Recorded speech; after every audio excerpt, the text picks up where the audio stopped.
Bites and डिलाईट्समध्ये मी प्रज्ञा तुम्हा सर्वांचं मनापासून स्वागत करते। आजची रेसिपी आहे कोजागिरीनिमित्त मसाला दूध कसं बनवायचं। चला तर मग रेसिपीला सुरुवात करूया। इथे मी कोजागिरीसाठी वापरलं जाणारं स्पेशल अमूलचे पॅकेट्स यूज करणार आहे। 2 लिटर दूध आणलेलं आहे, त्यापैकी 1 लिटर दूध आपण आटवून घेणार आहोत आणि 1 लिटर दुधाचा आपण इथे वापर करणार आहोत। त्यामध्ये तुमच्या आवडीनुसार तुम्ही ड्रायफ्रुट्स यूज करू शकता। इथे पिस्ता, काजू, बदाम, चारोळी, मनुका मला आवडतं म्हणून मी घालते। चला तर मग आपण इथे आता दूध आटवून घेणार आहोत। बघू शकता इथे दुधाच्या उकळ्या काढलेल्या आहेत आणि दूध आपल्याला अर्ध करायचं आहे।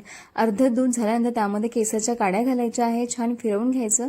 त्यानंतर इथे थोडासा मसाला आपण बनवून घेणार आहोत। बदाम, पिस्ता, काजू, जायफळ आणि 4 ते 5 विलायची। जायफळाचा अगदी छोटासा तुकडा घालायचा आहे या प्रकारे आणि याची एक पावडर बनवायची। ती पावडर या दुधामध्ये घालून घ्यायची। तुम्हाला कितपत गोड हवा आहे त्या अंदाजानुसार तुम्ही यामध्ये साखर ॲड करा। 10 ते 15 मिनिटं उकळ्या काढून घ्या आणि यामध्ये जाडसर असं वाटण काढायचं आहे ड्रायफ्रुट्सचं। बदाम, काजू, चारोळी ही पूर्णच घालायची आहे, त्याला वाटायची गरज नाही आहे, किंवा तुम्ही बेलण्याच्या सहाय्याने सुद्धा तुम्ही वाटून घेऊ शकता।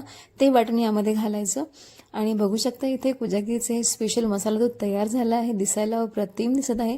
केसर आपण थोडासा घातल्यामुळे रंग हा थोडासा क्रीमी आलेला आहे।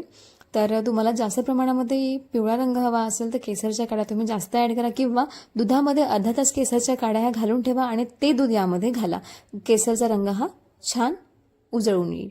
तर तुम्हाला जर ही मसाला दूध रेसिपी आवडली असेल तर नक्की चॅनलला सबस्क्राईब करा, सोबतच बेल बटनला सुद्धा क्लिक करा। तोपर्यंत नवनवीन रेसिपीज बनवत राहा आणि खात राहा। भेटूया पुढच्या रेसिपीमध्ये।